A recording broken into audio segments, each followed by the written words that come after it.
मोदी सरकार के 11 साल और 11 साल ही नितिन गडकरी के मोदी सरकार में मंत्री के तौर पर, वो भी एक ही मंत्रालय में, इनको हाईवे मैन ऑफ इंडिया भी कहा जाता है और मोदी सरकार में टॉप परफॉर्मिंग मंत्रियों में इनकी गिनती की जाती है। इस वक्त खुद नितिन गडकरी जी हमारे साथ मौजूद हैं। उनसे बात करते हैं कि मोदी सरकार के 11 साल के कामों को वो कैसे देखते हैं और खुद के मंत्रालय से वो संतुष्ट हैं जो उन्होंने काम किए हैं 11 साल तक। उनसे बात करते हैं। नितिन जी, आपका बहुत बहुत स्वागत है।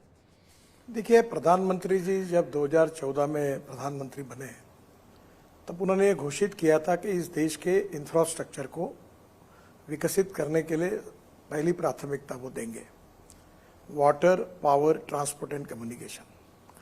और उसी के अनुसार रोड सेक्टर का काम करने की जिम्मेदारी उन्होंने मुझे दी और मुझे इस बात की खुशी कि 11 साल में देश बदल गया है। इसमें हमने कुछ कहने की आवश्यकता नहीं है। आप देश के अरुणाचल, त्रिपुरा, मेघालय, आसाम, मिजोरम, नागालैंड या कश्मीर, उत्तराखंड, हिमाचल या कर्नाटक, केरल, तमिलनाडु, कहीं भी जाइए, गुजरात, महाराष्ट्र, राजस्थान जाइए और किसी भी डिस्ट्रिक्ट में जाइए, वहाँ के आम लोग, हमारे विरोधी भी ये कहेंगे कि रोड का काम बहुत अच्छी तरीके से इस सरकार में दिखता है। मैंने ये टारगेट रखा था। American president John F Kennedy अक्सर कहते थे कि American roads are not good because America is rich, but America is rich because American roads are good. और मुझे विश्वास है कि मैंने तय किया था कि हमारे देश के भी नेशनल हाईवे के रोड अमेरिका के बराबर हो। लगभग अनेक राज्यों में आज हमारे रोड्स नेशनल हाईवे का स्टैंडर्ड अमेरिका के बराबर हुआ है और बाकी भी देश में जिस प्रकार से विकास हो रहा है, तो मुझे लगता है जल्दी ही 2 साल के अंदर हम अमेरिका के बराबर भी होंगे। पर बीच में कुछ अमेरिका से लोग मेरे पास आए, उनने कहा कि आप गलत बोल रहे हो, अभी इसी समय अमेरिका से अपने रास्ते अच्छे हैं। मैं द्वारका एक्सप्रेस हाईवे ये स्टेट ऑफ आर्ट प्रोजेक्ट है, या एक पिलर पर 4 रास्ते हैं। आप टनल बनी हुई है, आर्टिफिशियल टनल बनी हुई है। दिल्ली मेरठ 26 किलोमीटर का लेन बना हुआ है। हमने करीब 36 ग्रीन एक्सप्रेस हाईवे बना रहे और जिसके कारण अभी ये विशेष रूप से मैं कुछ एजेंसियों का IIM बेंगलोर और कानपुर, बहुत लोगों ने जो अध्ययन किया है कि जो लॉजिस्टिक कॉस्ट 16% थी हमारे देश में, जो चीन में 8% थी और जो विशेष रूप से अमेरिका और यूरोपियन कंट्री में 12% थी, वो लॉजिस्टिक कॉस्ट एक ने कहा है कि 6% कम हुई है, दूसरे सर्वे ने कहा है कि 4% कम हुई है। मेरा विश्वास है कि निश्चित रूप से आने वाले 2 साल के अंदर हमारी लॉजिस्टिक कॉस्ट चाइना के बराबर यानी 8%, हम 9% तक तो हम निश्चित रूप से लाएंगे, ये मेरा विश्वास है। और इससे देश का एक्सपोर्ट बढ़ेगा, देश की प्रगति होगी, देश में वेल्थ क्रिएट होगी और देश विश्वगुरु बनने के लिए, $5 ट्रिलियन इकोनॉमी बनने के लिए और वर्ल्ड की 3rd लार्जेस्ट अर्थव्यवस्था बनने में हम लोग निश्चित रूप से यशस्वी होंगे। नितिन जी, आप 11 साल से अपने काम से संतुष्ट हैं या कोई कमी रह गई आपको लगता है 11 सालों में? देखो, कोई भी आदमी अपने काम से संतुष्ट नहीं होता। संतुष्ट जो होता है वो काम फिर समाप्त होता है। मैं और काम करना चाहता हूँ, और हाईवे बनाना चाहता हूँ, रोपवे, केबल कार निर्माण करना चाहता हूँ, public transport system, electric buses, flash charging वो देश में लाना चाहता हूँ। अभी 15 रोपवे केबल कार का काम हमने शुरू किया, 260 प्रपोजल हमारे पास पड़े। हम 35 लॉजिस्टिक पार्क बना रहे हैं, हम सैटेलाइट ड्राईपोर्ट बना रहे हैं और मेरा विश्वास है कि जो काम हुआ, अभी हम लोग 2 लेन टू 4 लेन कन्वर्ट करने के लिए 25,000 किलोमीटर की लेन का काम हमने लिया है। तो मुझे लगता है कि निश्चित रूप से, और हमारे पास पैसा भी है, टेक्नोलॉजी भी है, काम करने वाले लोग भी हैं और इससे आगे जाएंगे और हमारे देश के इंफ्रास्ट्रक्चर को हम पहले नंबर पर विश्व में पहुंचाएंगे। ये हमारा उद्देश्य है। इसके लिए और काम करने की आवश्यकता है और मोदी जी के नेतृत्व में हम निश्चित रूप से काम। ऐसा कोई काम जो आप करना चाहते थे इन 11 सालों में जो नहीं कर पाए, कोई कमी रह गई? सर, कामों में नहीं कर पाए ऐसे कोई काम नहीं है। दिक्कतें आती हैं, समस्या आती है, पर उनके ऊपर मात करके काम करना, यही तो लीडरशिप की टेस्ट होती है।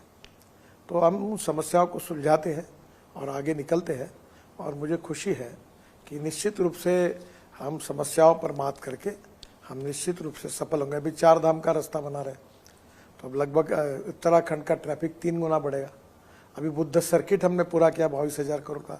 पूरे Indonesia, Malaysia, China, Hong Kong, Japan, सब देशों से बुद्ध टूरिस्ट आ रहे हैं।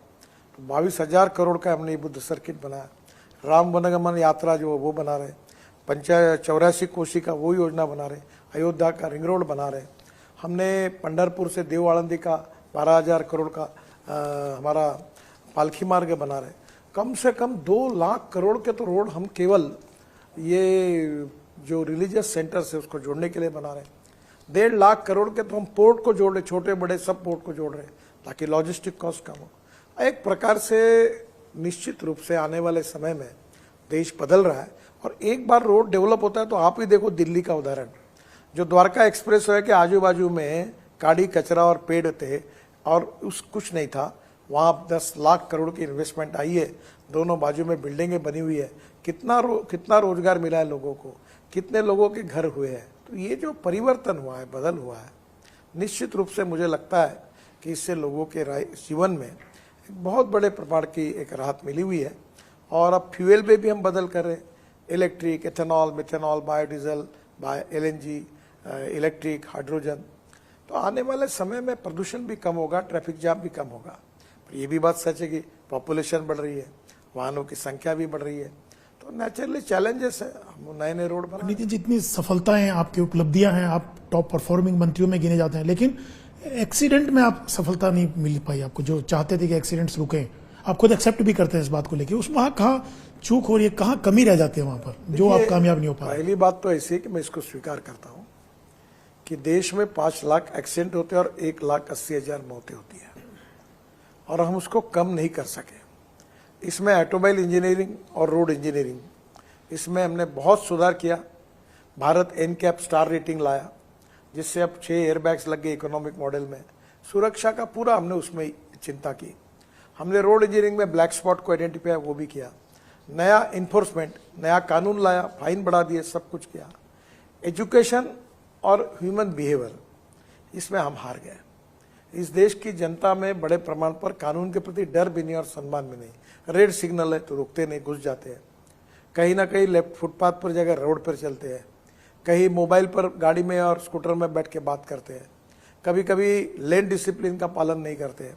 इसके कारण देश में 18 से 34 एज ग्रुप में 66% लोग मरते हैं। जो कोविड में नहीं मरे, जो लड़ाई में नहीं मरे, जो दंगे में नहीं मरे, वो लोग एक्सीडेंट में मर रहे हैं। और मुझे ये विषय जो है ये कॉन्करेंट लिस्ट में स्टेट गवर्नमेंट का भी सहयोग और भारत सरकार का भी सहयोग होकर हमने बहुत कोशिश की है। अभी कुछ जगह कमी आई है, फिर भी ओवरऑल हम इसको कम नहीं कर पाए। ये हमारी एक प्रकार से कमी रही, इस बात को मैं स्वीकार करता हूँ। पर हम हिम्मत नहीं हारे, हम फिर से ताकत से लगे, कैंपेन कर रहे हैं। आप कहते हैं कि हवा में उड़ने वाली बसें, आपने कहा था एक बार, तो वो सब चीजें कब पूरी होंगी? आपने बार बार ये कहते रहे कि देखिए, अभी हमने 20 जगह पर आने वाले 2-3 महीने में हम लोग हमारी रोपवे, केबल कार, फेनिकुलर रेलवे हम चालू कराएंगे। और मेरा विश्वास है कि धीरे धीरे, जैसे पहाड़ों में होता है कि ये पहाड़ से, जैसे आप केदारनाथ का है, तो केदारनाथ में हम 5,000 करोड़ के रोपवे बना रहे हैं, तो ये हवा में ही है। कुछ जैसे बेंगलोर में या गुड़गांव से लेकर धौलाकुआं तक हम लोग कोशिश कर रहे हैं, अध्ययन कर रहे हैं कि हम किस प्रकार से एक अच्छी 120-125 कैपेसिटी की ऊपर के ऊपर चलने वाली स्काई बस शुरू करें। अध्ययन चल रहा है। अभी हमने फ्लैश चार्जिंग सिस्टम पर एक नई पायलट प्रोजेक्ट शुरू किया है। वो बस अभी टेंडर हो गया, टेंडर स्वीकार किया है। 135 सीटर है। वो बस हर बस स्टॉप पर आएंगी और फ्लैश चार्जर नीचे आएगा और 40 किलोमीटर चार्ज होगी, फिर जाएगी। उसमें टीवी सामने है, उसमें एयर होस्टेस जैसी होती है, बस होस्टेस है, और एयर कंडीशन बस है। 135 सीटर कैपेसिटी है। और मेरी कोशिश है कि उसका किराया डीजल बस की तुलना में 30% कम होगा। लेकिन नितिन जी, पोल्यूशन और जाम से कब मुक्ति मिलेगी दिल्ली वालों को? देखिए, अब दिल्ली में मैं 1.25 लाख करोड़ के काम कर रहा हूँ। अब ये द्वारका एक्सप्रेस हाईवे की बात बताई, ये UR2 की बात बताई, कालीन कुंज वाला जो मथुरा से आने वाला डायरेक्ट रोड नया हो जाएगा, फरीदाबाद वाला, वो रास्ता बन रहा है। हमने दिल्ली में काम किया और अभी और 25,000 करोड़ के नए काम लिए। 1,25,000 करोड़ के काम दिल्ली NCR में किए कर रहे हैं हम लोग। दिल्ली का पेरीफेरल रोड बनाया, दिल्ली से कटरा एक्सप्रेस हाईवे बना रहे, दिल्ली से जयपुर एक्सप्रेस हाईवे हो गया, दिल्ली से देहरादून हाईवे हो गया।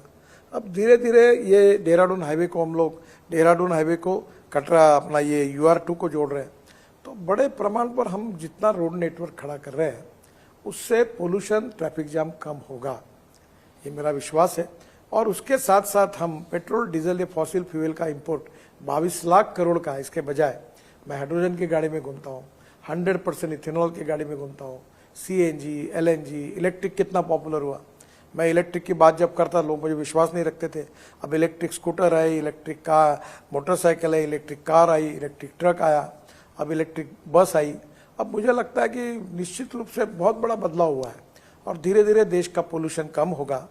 और मेरा विश्वास है कि import substitute cost effective, pollution free और इंडिजिनस।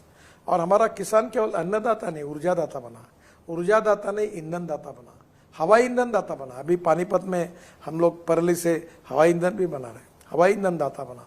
हवाई ईंधन दाता नहीं तो वो हाइड्रोजन दाता बना। एक प्रकार से हमारा किसान diversification of agriculture towards energy and power sector, इससे गांव, गरीब मजदूर किसान का कल्याण होगा। कृषि और ग्रामीण क्षेत्र में बहुत बड़ा बदलाव आएगा।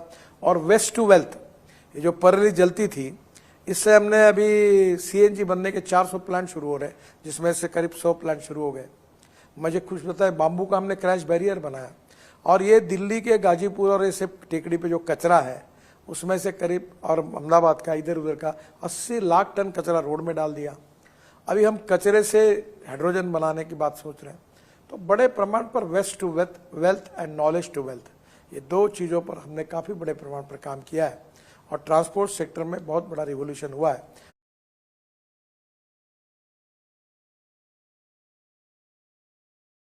अभी रिक्शा आ गई। मैं आपको बता रहा हूँ अशोक जी कि 1 करोड़ लोग आदमी आदमी को खींचने का काम करता था। 50 लाख लोग पीठ पर 1 क्विंटल का बोरा लेके चलते थे। हमने ई-रिक्शा लाई, ई-कार्ट लाई और 1.5 लाख लोगों को मानवता के आधार पर मानवीय शोषण से मुक्त किया। ये बहुत बड़ा काम हमारी सरकार में हुआ है। नितिन जी, कुछ पॉलिटिकल सवाल आपसे मैं पूछता हूँ। राहुल गांधी ने कहा कि सीज फायर के दौरान अमेरिका के दबाव के चलते सरेंडर किया मोदी जी ने। किस ढंग से देखते हैं उनके बयान को? देखिए, पूरी बात गलत है। जहां नेशनल इंटरेस्ट होता है वहां ऐसी बातें नहीं करनी चाहिए। ये सरेंडर की बात नहीं है। हम आतंकवाद के खिलाफ लड़ रहे हैं और आतंकवाद अगर हमारे देश में पाकिस्तान एक्सपोर्ट करेगा तो उसका करारी जवाब मिलेगा। यही हमारी नीति है और यही ऑपरेशन सिंदूर में हमने दुनिया को दिखा दिया है। मुझे लगता है कि हर देशभक्त नागरिक आज हमारे साथ है। दुर्भाग्यवश कुछ राजनीतिक नेता ऐसे स्टेटमेंट कर रहे हैं, वो दुर्भाग्यपूर्ण है। इतना ही मैं कहना चाहूँगा। दूसरा, विपक्ष ये कह रहा है कि विशेष सत्र बुला करके पूरा पहलगाम, तमाम मुद्दों पे चर्चा होनी चाहिए। क्यों सरकार चर्चा से भाग रही है? अभी तो जुलाई में अधिवेशन होने वाला है, नियमित रूप से हो रहा है, उसमें चर्चा होगी। उनको चर्चा करने का अधिकार है और अभी लगभग तिथि भी तय हो गई है। तो मुझे लगता है कि उस अधिवेशन में लोकतंत्र में उनका अधिकार है, चर्चाएं होगी। एक और सवाल, राहुल गांधी बार बार चुनाव आयोग को टारगेट कर रहे हैं। महाराष्ट्र चुनाव को लेके भी वो लगातार सवाल उठा रहे हैं कि देखिए, जनता ने दिए हुए मैंडेट को स्वीकारना चाहिए। कभी जीत होती, कभी हार होती, और हार हो गई तो चुनाव आयोग पर और सिस्टम पर ठपका देना, ये स्पोर्ट्समैन स्पिरिट की बात नहीं होती। चुनाव में जो निर्णय होते हैं वो स्वीकारते हैं। हम भी बहुत बार हारते हुए आए हैं, तो हमने कभी इस बात को नहीं दोहराया। एक जरा हटके सवाल है नितिन जी, आखिरी सवाल है। जितना काम का पैशन है आपको, उतना ही खाने का भी और म्यूजिक सुनने का भी। कैसे समय निकाल पाते हैं, कैसे एडजस्टमेंट करते हैं तमाम चीज़ों में? देखिए, मैं तो किसानों में काम करता हूँ, एग्रीकल्चर में, जल संवर्धन में काम करता हूँ, हैंडलूम हैंडीक्राफ्ट में काम करता हूँ, क्रीड़ा महोत्सव करता हूँ। मेरे संसदीय क्षेत्र में 80,000 खिलाड़ी खेलते हैं। 17 दिन सांस्कृतिक महोत्सव करता हूँ, रोज 50,000 लोग आते हैं। मैं एडवांटेज विदर्भ किया, उसमें 7.5 लाख करोड़ की इन्वेस्टमेंट आई। मैं ज्येष्ठ नागरिकों के लिए काम करता हूँ। मैं अलग अलग क्षेत्र में काम करता हूँ। अभी मुझे, अशोक जी, मैं कोई विद्वान नहीं हूँ, मुझे 13 डीलिट्स मिली है, डॉक्टरेट्स, उसमें 6 कृषि विज्ञान में मिली है। मैं काम करते रहता हूँ, काम का आनंद लेते रहता हूँ। मैं तो चला जिधर चले रास्ता, मुझे क्या पता कहाँ मेरी मंजिल। मैं मानता हूँ कि politics is a instrument of socio economic reform. अब खाने की बात तो मैंने कम कर दी है, पर थोड़ा बहुत खाता हूँ। खाने में मेरी नीयत तो रहती है, पर मेरा वजन मैंने करीब 44 किलो कम किया है। रोज़ 3 घंटा नियमित रूप से व्यायाम करता हूँ, प्राणायाम करता हूँ और खाने में भी कमी रखी है। मैं अभी ये तय किया है मैंने कि first priority to our health, second honest wealth, और फिर बाकी काम करो। मैं पैशन से काम करता हूँ, पहले से पैशनेट हूँ। अलग अलग संगीत, नृत्य, नाटक, कल्चर, सुनता हूँ, आनंद लेता हूँ। और जीवन में ये सब रस जो होते हैं ये व्यक्ति के जीवन को समृद्ध, संपन्न और खुश बनाते हैं। खुशी जियो और जीने दो और खुशी से रहो। मैं अपनी जिम्मेदारी को भी जानता हूँ, परिवार की जिम्मेदारी को जानता हूँ, सामाजिक सेवा का काम भी करता हूँ, काफ़ी सोशल वर्क करता हूँ, किसानों में एग्रोविजन करके काम करता हूँ, 3 लाख किसान आते हैं। तो अलग अलग क्षेत्र में काम करते हुए समाज का कैसे भला हो, politics instrument of socio economic reform, और मैं समाज के शोषित पीड़ित व्यक्ति के लिए, गरीब के लिए मैं क्या कर सकता हूँ।